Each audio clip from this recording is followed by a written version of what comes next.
quero convidar você, nesse instante, a abrir a sua Bíblia. O texto da nossa reflexão nesta noite é o Salmo de número 42. Salmo de número 42, quero lê-lo com você e quero meditar nesta noite no desejo que nós tenhamos, irmãos, alguns princípios, alguns fortalecimentos adivinhos da palavra para nos ajudar nos nossos momentos de angústia, nossos momentos de isolamento, nossos momentos de dificuldade. Abra sua Bíblia, Salmo de número 42. Enquanto assim o fazemos, eu quero agradecer a cada uma das pessoas que nos visitam nessa noite. Se tem alguém pela primeira vez conosco, estamos lembrando aqui do formato lá do nosso culto e queremos agradecer aqueles que nos visitam pela primeira vez e desejar que você volte mais vezes, não só online, mas depois de que tudo isso passar, venha fazer uma visita, quem sabe ser um membro aqui da nossa igreja em Belas Artes, fortalecendo e abençoando o trabalho aqui conosco. Deus abençoe a sua vida de modo muito especial. Eu quero ler com você então o Salmo de número 42. Diz assim: a alma anela por Deus. Ao mestre de canto, salmo didático dos filhos de Corá. Como suspira a corça pelas correntes das águas, assim por ti, ó Deus, suspira a minha alma. A minha alma tem sede de Deus, do Deus vivo. Quando irei e me verei perante a face de Deus? As minhas lágrimas têm sido meu alimento dia e noite, enquanto me dizem continuamente: o teu Deus, onde está? Lembro-me destas coisas, e dentro de mim se me derrama a alma, de como passava eu com a multidão de povo e os guiava em procissão à casa de Deus, entre gritos de alegria e louvor, multidão em festa.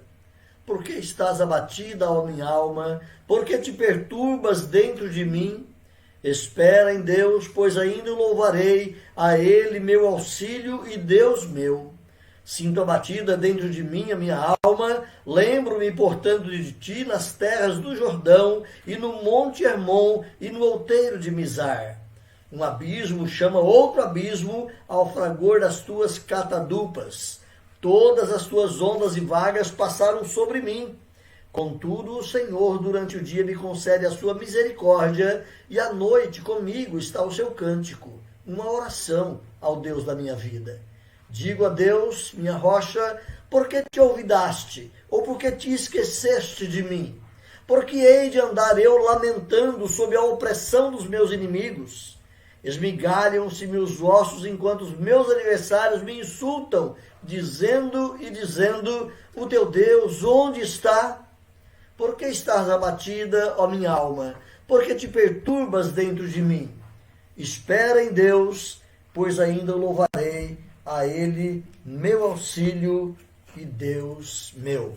Eu quero convidá-lo mais uma vez a falar com o Senhor, a pedir a bênção do nosso Deus sobre a sua palavra, para que ela caia como uma boa semente em nosso coração e que Ele, como o grande agricultor, prepare o terreno do nosso coração para receber a sua bendita e santa semente. Vamos orar? Mais uma vez, Pai amado, glorificamos o Senhor, mais uma vez nos apresentamos diante do Senhor nesse desejo que o Senhor afofe a terra do nosso coração. Muitas vezes uma terra ressequida, endurecida, muitas vezes uma terra abandonada, e nós vimos pedir ao Senhor que, em nome de Jesus, o Senhor, como sábio e prudente agricultor, prepare o nosso coração nesta hora, Senhor, para receber a Tua palavra e que nasça para a glória do Teu nome e que produza para a honra do Senhor frutos dignos do Teu nome e do Teu louvor. Oramos em nome de Jesus, amém.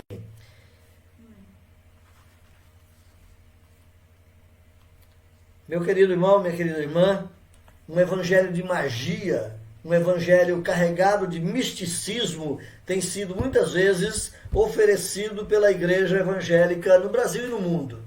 Um evangelho onde problemas e dificuldades se diluem ao pronunciar, quem sabe, uma palavra de ordem tal como eu decreto. Quem sabe alguns já te passaram esse evangelho. Basta falar em nome de Jesus, porque a palavra tem poder. Esse evangelho de mágica, esse evangelho de fetiche, esse evangelho carregado de ícones, de símbolos, carregado de amuletos, não é o evangelho do nosso Senhor Jesus Cristo. Ele está aí, oferecido nas mais diversas placas denominacionais, mas ele não é o evangelho de Jesus. Eu quero que você guarde um pouquinho essa ideia de uma vida fácil, trazida em nome do evangelho, para uma perspectiva de tribulações e angústias que nós podemos atravessar. Quero que você volte o seu olhar para o Salmo 42 e quero lembrar a você que este salmo é um masquil. Lá na língua hebraica, essa palavra tem o sentido de ser um salmo didático, um salmo construído não apenas para se deliciar com a beleza e com a grandeza de Deus, não apenas para se deliciar em momentos de espiritualidade e nos aprazermos com a palavra e com a presença do Senhor, mas é um salmo escrito com uma finalidade de trazer ensino, com uma finalidade didática de construir para nós um ensino que nos leve a nos prostrar diante do Senhor. É um salmo da família dos coreitas. Se você percebe, o título que você tem no salmo, logo acima do salmo, é que ele é dos filhos de Corá. Algumas versões vai falar que ele é dos filhos de Coré. Tanto faz, Corá ou Coré, é a mesma pessoa, é a mesma família que está sendo citada aí. Muitos foram mortos lá nos dias de Moisés, e dentre eles alguns da família de Corá, porque surgiu ali uma rebelião com Corá, Datã e Abirão. Eram 3 grandes líderes de famílias e eles se amotinaram contra Moisés, querendo eles tomar a liderança e conduzir a maneira deles o povo no deserto. E nessa confusão de motim que se insurgiu ali, o Senhor, através de Moisés, fez com que a terra abrisse uma cratera e engolisse vivos aqueles amotinados. Dezenas, centenas de pessoas foram arrastadas para dentro daquela cratera e de repente a terra fechou sua boca e desapareceram aquelas pessoas. Mas interessante que os filhos de Corá não morreram. Corá, o pai, quem sabe outros da família podem ter morrido, mas os filhos de Corá não morreram, por eles serem tementes a Deus. Os que sobreviveram demonstraram esse apego ao Senhor. E você vai perceber isto na caminhada. Então nós vamos deixar por enquanto essa ideia, lembrando que este salmo foi escrito por descendentes dessa família, que se revoltou contra Moisés, se revoltou contra Deus, mas num dado momento alguns foram salvos da morte, e na história, até nos tempos de Davi, no tempo dos reis, essa família era uma família forte, servindo ao Senhor. Nós não sabemos ao certo o que aconteceu com o autor desse salmo. Onde é que ele estava? Por que ele estava choramingando, ou lamentando, ou aparentando-se tão deprimido e tão abatido como ele coloca nesse salmo? Nós não sabemos exatamente qual o contexto que ele estava vivenciando quando escreveu essas palavras com intensa aflição de alma. Hoje, a pregação que ronda a maioria dos púlpitos, como nós dissemos, não é uma mensagem que admite problema na vida do cristão, mas é um evangelho de magia. É um evangelho onde você fala palavras de ordem, onde você decreta, onde você estabelece alguns jargões e parece que tudo vai se resolver. Não é bem isso que a Bíblia nos ensina. E você vê pela vida deste homem, temente ao Senhor, que ele estava em aflição de alma, que ele estava em sofrimento, mas ele não tem uma palavra de decreto. Ele não tem uma palavra de ordem. Ele não tem um poder na palavra, mas ele se lamenta e coloca diante do Senhor, clamando: quando me verei? Senhor, os meus olhos correm lágrimas o tempo todo, eu estou sedento do Senhor, quando eu me verei? Então nós dissemos que esse evangelho da magia, ele ensina para as igrejas que o cristão verdadeiro não tem problemas. E se ele passar por qualquer problema, basta uma palavra mágica e os problemas vão surgir. Vão sumir, vão desaparecer. Mais uma vez, esse não é o Evangelho de Jesus. O Evangelho de Jesus não oferece essa magia toda. Antes, ele nos ensina que, por vezes repetida, Deus nos matricula na escola do sofrimento para que, através das aulas da aflição, nós tenhamos o nosso caráter transformado, mudado, quebrantado e que nós saiamos, depois disso, melhores cristãos. Filhos mais quebrantados, mais obedientes ao Senhor. A questão que se levanta, meus irmãos, então, nesta ocasião, à luz desse Salmo 42, e eu apresento para você essa: abatimento e desânimo podem ter lugar na vida do cristão? O abatimento e desânimo alcançam o cristão na sua caminhada? Então, diante da certeza de uma resposta positiva, a Bíblia nos ensina que sim, abatimento e desânimo podem ter lugar na vida do cristão, porque nós podemos ter experiências de lágrimas. Essa é a primeira expressão que eu quero trazer para você em resposta a essa temática. Abatimento e desânimo pode ter lugar na vida do cristão? Sim, porque nós podemos ter experiências de lágrimas e de choro. Voltando mais uma vez para a história do salmista, quem eram os coreítas? Só para passar rapidamente com você, Coré ou Corá, ele era bisneto de Levi. Você vai encontrar essas informações lá em Crônicas, capítulo 6. E junto com Datã e Abirão, eles se rebelam contra a liderança de Moisés. E como castigo, como já dito na introdução, a terra abriu a sua boca, uma vala tremenda, debaixo dos pés daqueles homens rebeldes, e tragaram-nos vivos. E eles foram engolidos ali pela terra, que, diz o texto bíblico, fechou-se novamente aquela cratera. Os filhos de Coré, portanto, eles levaram a sério as advertências de Moisés, eles não morreram naquela situação, levaram a sério as advertências de Moisés e a tenda dos seus pais, voltaram-se para a tenda dos seus pais e assim salvaram suas vidas. Em Números 26, você pode correr lá, Números 26, versículo 9 a 11, o texto vai dizer assim para nós. Números 26, versos 6 a 11. Acha aí na tua Bíblia. Volta lá no comecinho do texto. O texto diz assim, Números 26, de 9 a 11. Os filhos de Eliabe, Nemuel, Datã e Abirão, estes, Datã e Abirão, são os que foram eleitos pela congregação, os quais moveram a contenda contra Moisés e contra Arão no grupo de Corá, quando moveram a contenda contra o Senhor, quando a terra abriu a boca e os tragou com Corá, morrendo aquele grupo, quando o fogo consumiu 250 homens, e isso serviu de advertência. Mas os filhos de Corá não morreram. Versículo 11 dá essa informação, os filhos de Corá não morreram. E essa família continuou. Entrou na terra de Canaã, teve o seu lugar, teve as suas posses e teve o seu lugar no culto e no serviço do Senhor. Lembram que eles eram levitas, responsáveis pelo tabernáculo também, e eles entraram para a terra prometida e viveram a sua história, tiveram a sua história no meio do povo de Deus. Os coreítas também aparecem lá nos dias de Davi, quando o rei Davi estabeleceu os regulamentos para a organização do culto no templo, que seria construído por Salomão. Davi deu à família de Corá o encargo de conduzir a adoração. Olha, era uma família de músicos, instrumentistas, poetas, compositores, era uma família de músicos, e eles foram então trabalhar ali a cargo de conduzir a adoração.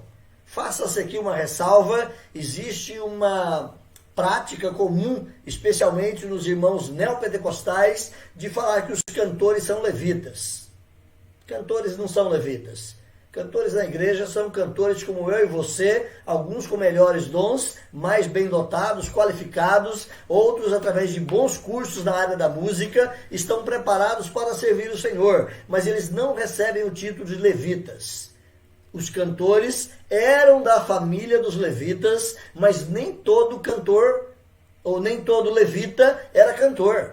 Havia levita ali na tribo de Levi, que a responsabilidade deles era ser guarda no templo.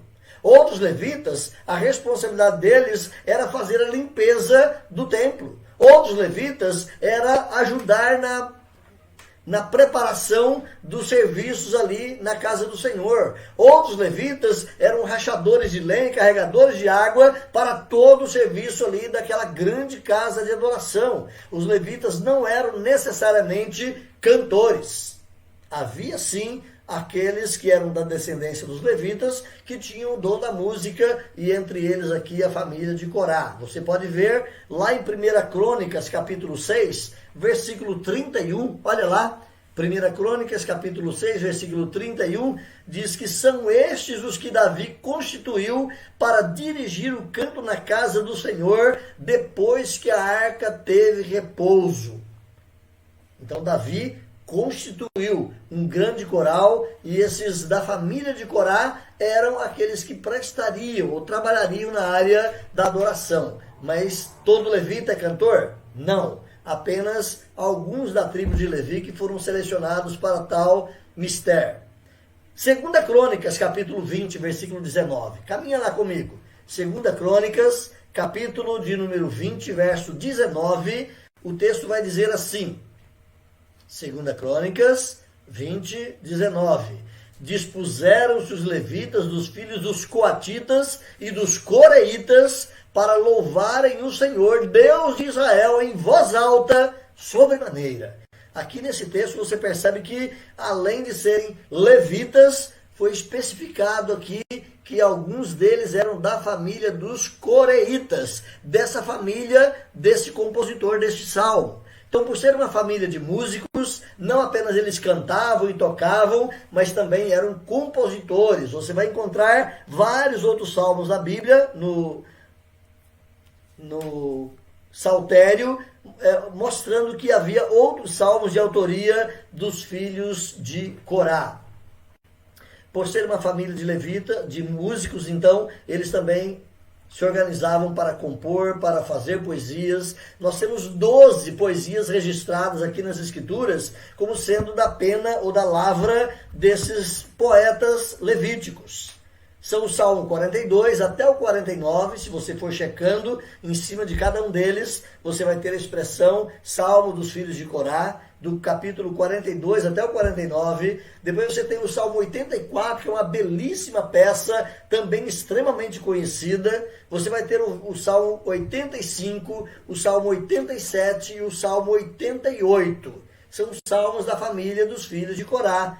Todos eram desse mesmo salmista? É possível que não, mas outros filhos de Corá também com habilidade de trabalhar com as palavras, de compor músicas e poesias, colaboraram para esse mistério. O autor do salmo descende então desta família. Nós não sabemos exatamente quem ele era, o seu nome, quais as circunstâncias que cercavam a sua vida, mas ele era um dos filhos da família de Corá. E nós percebemos aqui no Salmo, meus irmãos, então, voltando mais propriamente dito para o Salmo 42, percebemos aqui a sua experiência de aflição. Alguma coisa estava acontecendo com esse salmista, com esse levita, que ele estava extremamente inquieto. Você vai percebê-lo choroso, você vai percebê-lo com os olhos lacrimando, você vai percebê-lo com o coração aflito, você vai percebê-lo com saudade da casa de Deus, em outro lugar, em uma outra terra.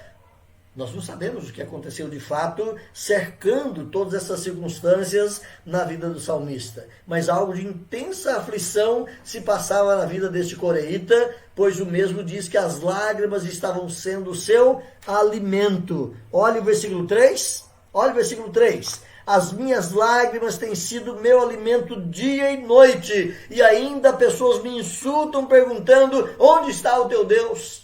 No problema que você está passando, onde está o teu Deus que não resolve? Na situação que você está vivendo, onde está o teu Deus que não muda o teu quadro? Alô? O pessoal aí da área neopentecostal que tem palavras de ordem, será que não bastava para esse infeliz salmista apenas decretar algo e tudo se mudar? Não é assim. E esse salmista bem sabia, não é assim. Nós estamos destinados muitas vezes a passar por vales de lágrima e as coisas não se resolvem mística e magicamente. Ele sabia desse fato. Normalmente o homem não chora. O homem, diz a tradição, homem que é homem não chora. Não é bem verdade. O homem chora e deve chorar. As lágrimas fazem bem à nossa alma e também fazem bem aos nossos olhos. A Bíblia vai dizer que o homem mais importante da história chorou. O homem Jesus, o Deus encarnado, chorou. E há uma poesia de um cântico que nós temos registrado em nosso inário, que ele fala que vede como ele ainda chora sobre os que vivem no mal. Então, Jesus ainda lamenta, o seu coração ainda se consterna, ele ainda é o ser humano que morreu na cruz, mas ao mesmo tempo um ser humano glorificado e Deus eternamente vivendo ali naquele corpo humano. Esse é o mistério da encarnação de Jesus. Ele continua sendo eternamente o Deus homem. E se como homem ele sentiu sentimentos fortes que o levou às lágrimas, Jesus ainda é o mesmo homem, a mesma pessoa cheia de compaixão. Então eu estava dizendo que normalmente o homem fala que não chora. O homem que é homem não chora. Não é bem verdade, mas esse aqui, o salmista, ele chorava. Ele vai dizer aqui, as minhas lágrimas têm sido meu alimento dia e noite. Ele derramava suas lágrimas com muita facilidade. Se esse era o caso, então, de muita dor, de muita aflição, o salmista estava passando por isso.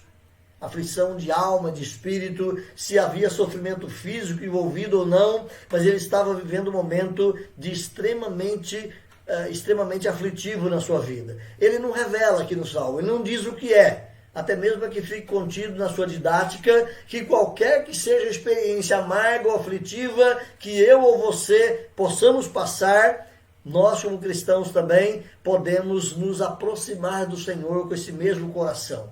Esse salmo, como nós dissemos, é um masquil, é um salmo didático, escrito para trazer ensinamento para nós, com a mesma intenção de que como trouxe para aquele salmista, para que nós também possamos nos voltar para vivenciar a mesma entrega, o mesmo clamor, a mesma rendição, a mesma necessidade na presença do Senhor. Algumas situações, quem sabe, nós poderíamos criar em volta da situação, da história do Salmo, para poder entender esse salmista. Será que esse salmo foi escrito já na época do cativeiro babilônico? E quem sabe naquele momento de perseguição aos judeus, esse salmista conseguiu evadir-se, fugir e morar num lugar distante, no meio das colinas, lá na região norte de Israel? Nós não sabemos. Talvez uma situação de fuga poderia tê-lo levado para lá. E depois de algum tempo, ele houve as informações que o templo tinha sido destruído e que não havia mais a casa do Senhor. Estaria ele como prisioneiro?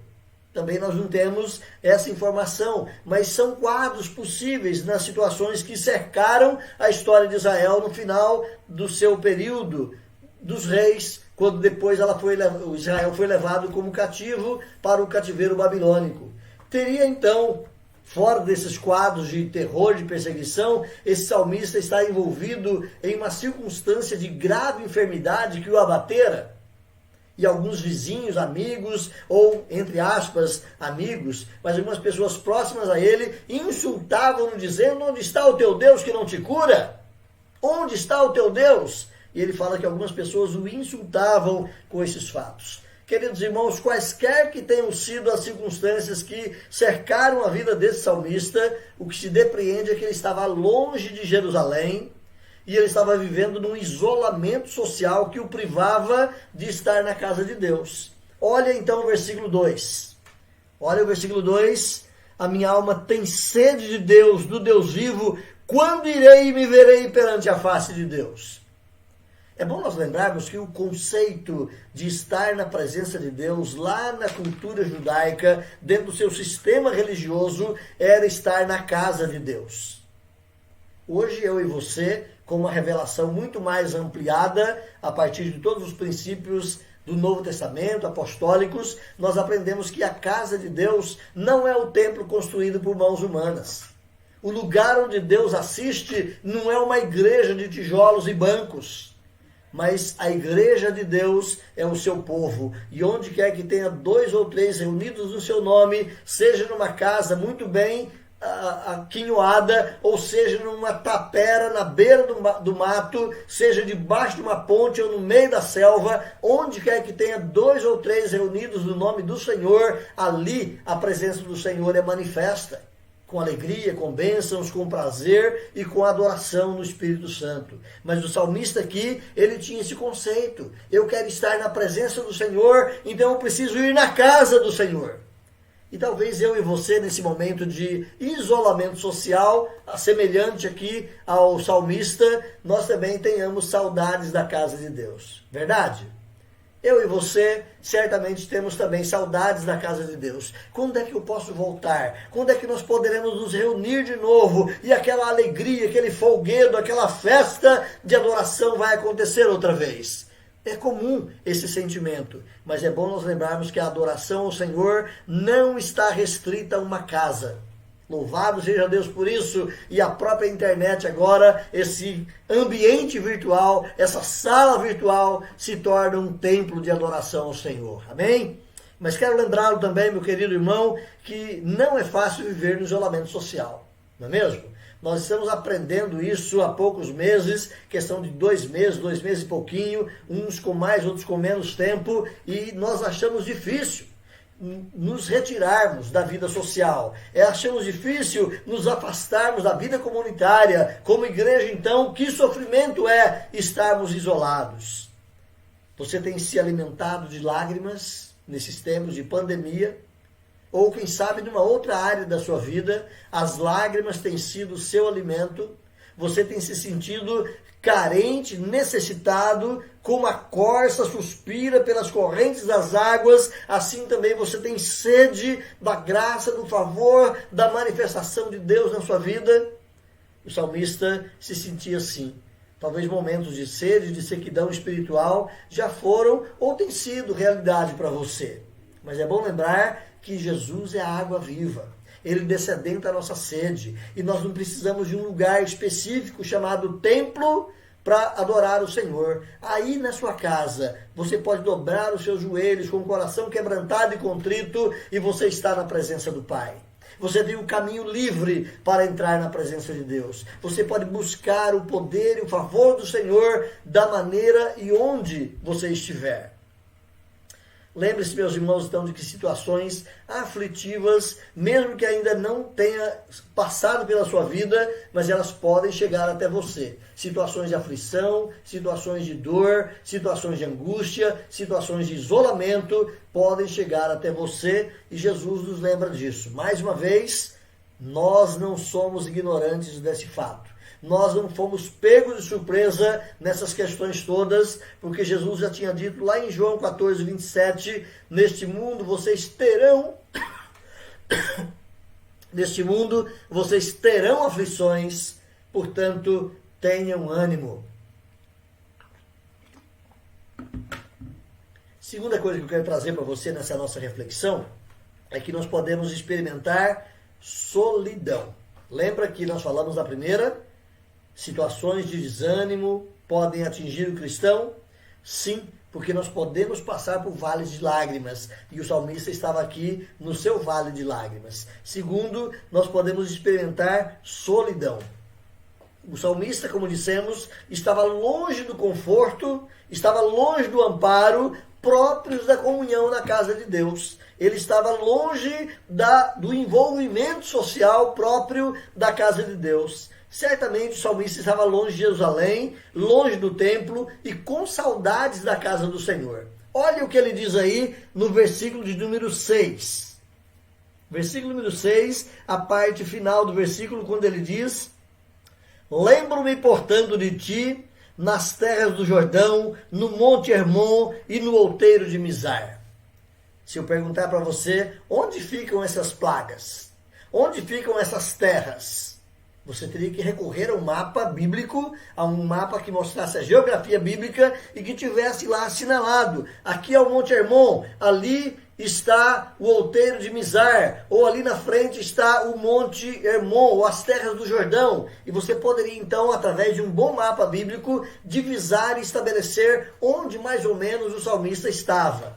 Mas quero lembrá-lo então que o ponto geográfico onde esse salmista se encontrava é na região montanhosa, possivelmente da tribo de Dan, lá em cima no mar, próximo ao Mar da Galileia, alguns quilômetros daquela região tão conhecida como o Mar da Galileia, é naquela região lá no alto que estava o salmista. O nosso levita se encontrava muito longe da casa de Deus e ele tinha saudade dos momentos de preciosa comunhão e preciosa adoração comunitária de que ele já desfrutara em tempos passados. Olha o versículo 4.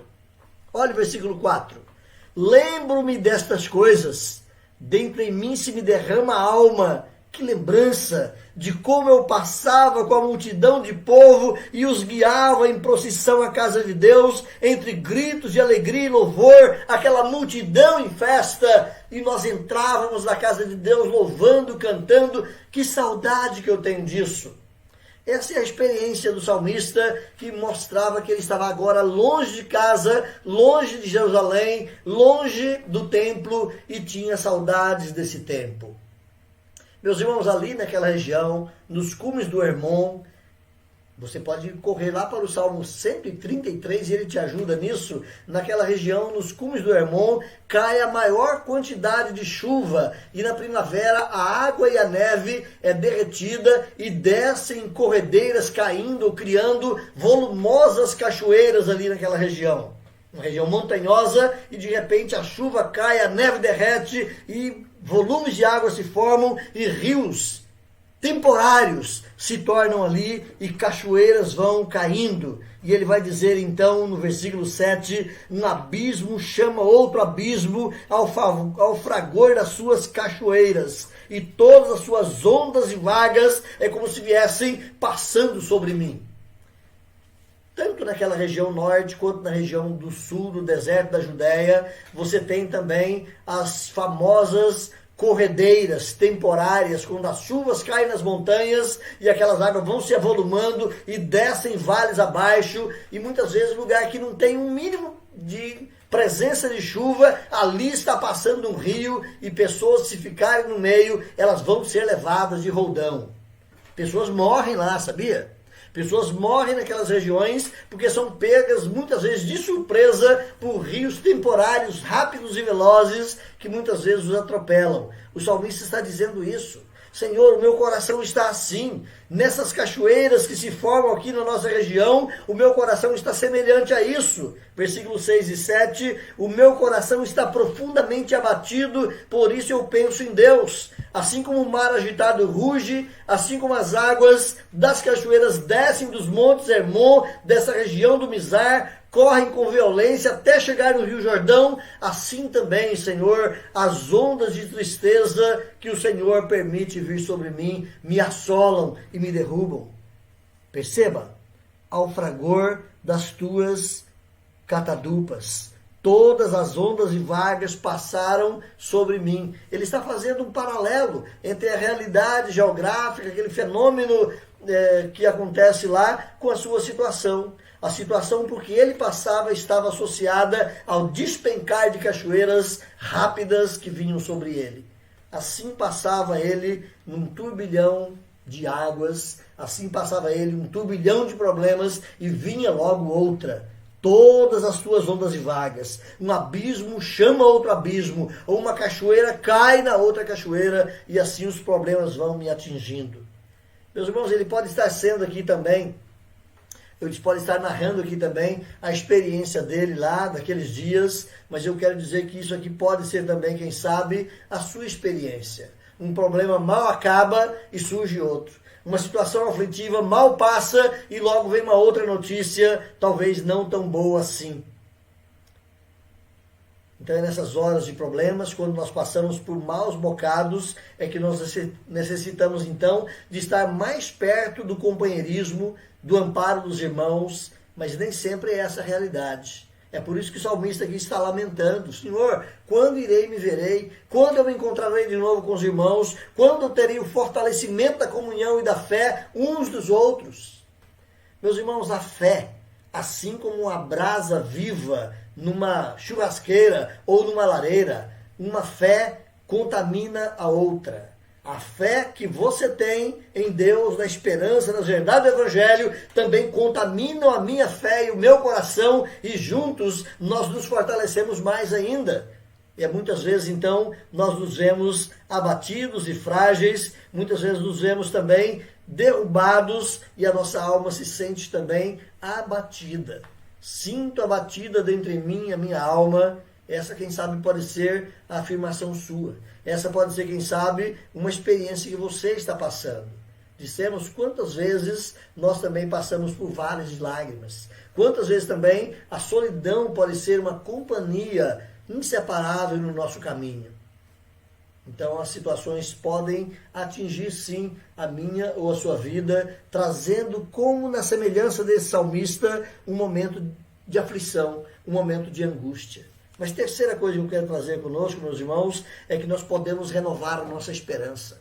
Nós não podemos ou não devemos ficar no desespero e na aflição, em sofrimento o tempo todo, mas nós podemos renovar a nossa esperança no Senhor. O salmista conhecia o Deus em quem a sua fé repousava.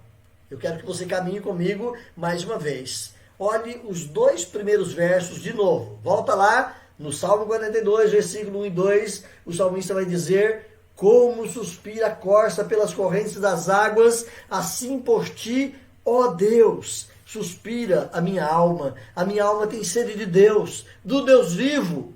Quando irei, quando me verei perante a face do Senhor? Mas eu sei quem é esse Deus, eu quero estar diante dele mais uma vez. O salmista conhecia a Deus. Então nós percebemos isso logo nesses 2 primeiros versos, a intimidade, a saudosa comunhão que o salmista nutria de estar na casa de Deus, porque ele sabia exatamente quem era o Senhor. Deus não era um nome distante na experiência do salmista.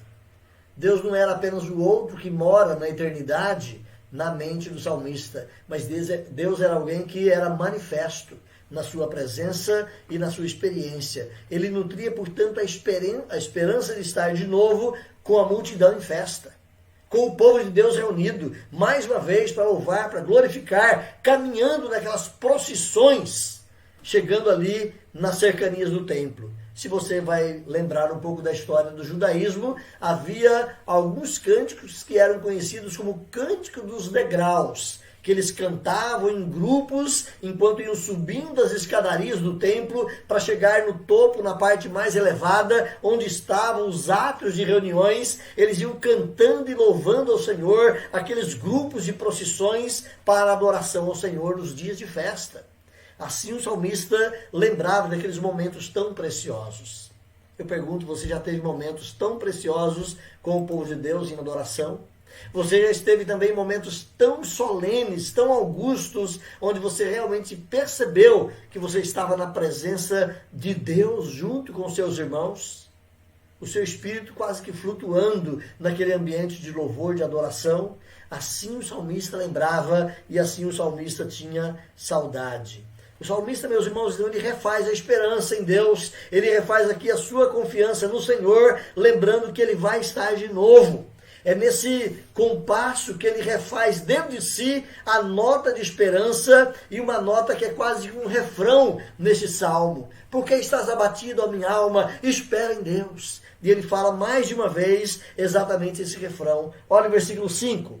Por que estás abatido, ó minha alma? Por que te perturbas dentro de mim? Espera em Deus, ainda o louvarei.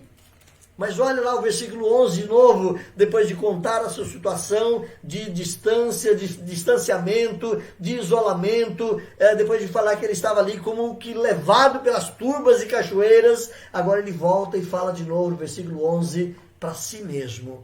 Por que estás abatida, ó minha alma? Ele refaz a esperança, ele sabe onde tinha o alento para você. Espere em Deus, espere em Deus. Então, tanto no versículo 5, quanto no versículo 11, ele sabe em quem ele cria. Eu pergunto para você, você sabe em quem tem crido? Paulo dizia isso com a boca cheia. Eu sei em quem tenho crido. E eu estou bem certo que ele é poderoso e capaz de guardar a minha salvação, o meu tesouro, até o último dia. Você tem essa certeza? Você sabe em quem tem crido? Você sabe onde colocar a sua esperança nos momentos de angústia e de aflição? Você diz isso também a você mesmo nas situações de abatimento e de desânimo? Espere em Deus, minha alma. Por que estás abatida? Levante-se, olhe para o Senhor, espere em Deus. Não importa qual tenha sido a sua situação, meu irmão, minha irmã, não importa quão desesperadora possa ser, quem sabe, a sua experiência, não importa quão difícil possa ser o momento que você passe, você pode se lembrar disso. Ele é o meu auxílio e o meu socorro. É nele que eu ponho a minha confiança. Não importa quão desesperadora possa ser a sua situação, Deus é o socorro do seu povo. Creia no Deus Todo-Poderoso, creia nesse Deus soberano que criou os céus e a terra, creia que é Ele que pode realmente dar o amparo e o socorro para a sua vida. Para Ele não há nada demasiadamente difícil. Nada lhe é impossível. Nada é tão grande que Deus não possa resolver. Lembra de Romanos 8? Romanos 8, versos 31 e 32, Paulo vai dizer que diremos, pois, à vista dessas coisas, que coisas? Isso é importante você saber. Seria interessante você voltar lá para o capítulo 8 de Romanos para poder entender que coisas. À vista dessas coisas, da concretude da nossa salvação, da certeza absoluta da habitação do Espírito Santo em nossa vida, Ele que ora em nosso interior, porque nós não sabemos orar como convém, da certeza absoluta de que Deus nos predestinou, nos chamou, nos salvou e está no processo de nos santificar, e a glorificação é um passo mais à frente. Na certeza dessas coisas, que diremos, pois? Se Deus é por nós, quem será contra nós? A melhor e maior coisa a ser realizada na minha e na sua vida, se você já creu, já entregou a sua vida realmente ao Senhor Jesus, já aconteceu. As outras coisas que vierem são pequenas. Que seja o sofrimento, que seja a perseguição, que seja a doença, que seja mesmo a morte, são coisas tão pequenas diante da magnitude dessa obra salvadora de Deus na minha e na sua vida. É por isso que na continuidade desse texto em Romanos 8, Paulo vai dizer: que diremos, pois, à vista dessas coisas? Se Deus é por nós, quem será contra nós? Ele que não poupou o seu próprio filho e o entregou por nós, porventura não nos dará com ele todas as coisas? Todas as coisas pertinentes à segurança da sua salvação eterna. Todas as coisas pertinentes ao seu bem viver para a glória dele, conforme ele quiser dispor na sua vida. Todas as coisas debaixo da soberana ação de Deus, é ele que pode realizar. E Paulo vai continuar dizendo desse texto que ele tinha certeza de que nada poderia tirá-lo da graça salvadora em Cristo Jesus. Nem morte, nem vida, nem anjos, nem coisa do presente, nem coisa do porvir. Nada poderia tirá-lo dessa segurança que ele tinha em Cristo Jesus. Quero terminar aqui. Está sendo a sua vida um tempo de dor? Está você passando por um vale de solidão? Está você se sentindo abandonado nesse isolamento, onde parece que não encontra forças ou comunhão com muitas pessoas? Está você vivenciando um momento realmente ruim na sua vida? Está sendo o seu tempo agora um tempo de lágrimas, de incertezas? Quem sabe eu e você poderíamos então dizer como Jó disse aos seus amigos: meus amigos, não tenham pena de mim, pois foi a mão de Deus que me feriu. Por que vocês me perseguem como Deus me persegue? Por que não param de me atormentar? Como gostaria que as minhas palavras fossem escritas e que fossem escritas num livro? Ou, com uma ponteira de ferro, elas fossem gravadas para sempre no chumbo ou na pedra. Pois eu sei que o meu defensor vive e no fim ele viverá para me defender aqui na terra. Mesmo que a minha pele seja toda comida pela doença, ainda nesse corpo eu verei a Deus. Eu o verei com os meus olhos o verão, e ele não será um estranho para mim. E desejo tanto que isso aconteça. É Jó dizendo, lá no capítulo 19, eu sei que o meu Redentor vive. Eu sei em quem tenho crido. Mesmo que a minha pele se estrague, mesmo que o meu corpo define, mesmo que a morte me alcance, esse meu corpo um dia ressuscitará e eu verei a Deus nesse meu corpo. Essa é a esperança e essa é a certeza de Jó. Ou quem sabe você pode dizer como Paulo dizia: não se envergonhe de dar o seu testemunho a favor do nosso Senhor e nem se envergonhe de mim.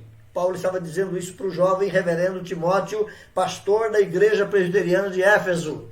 Não se envergonhe de dar o seu testemunho de mim. Eu estou aqui na cadeia porque eu sou um servo dele. Pelo contrário, com a força que vem de Deus, esteja pronto a sofrer comigo por amor do Evangelho. É por isso que eu sofro essas coisas. Mas ainda eu tenho muita confiança, pois eu sei em quem tenho crido e estou bem certo de que Ele é poderoso para guardar até aquele dia o meu tesouro ou aquilo que Ele me confiou. Não se apavore diante dos problemas. Não jogue a toalha, apesar das lutas e dores que você possa ter. Olhe para o Senhor. A garantia e a certeza da vida está com o Senhor. É hora de olhar para Deus. É hora de refazer a esperança e dizer como o salmista: espera em Deus. Que Deus possa te abençoar, que Deus possa te ajudar e você possa ter essa segurança no Senhor. Amém?